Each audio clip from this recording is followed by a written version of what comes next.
Welcome viewer, I am Murugan S.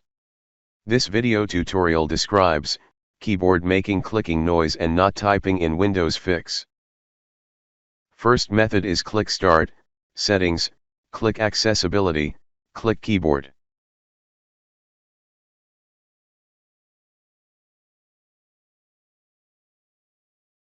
Turn off sticky keys, filter keys, and toggle keys.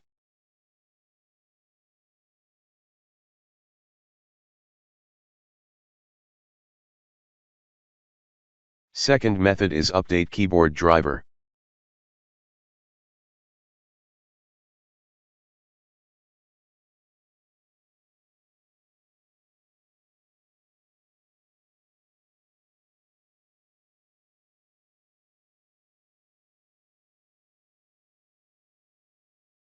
Third method is uninstall keyboard driver and restart system.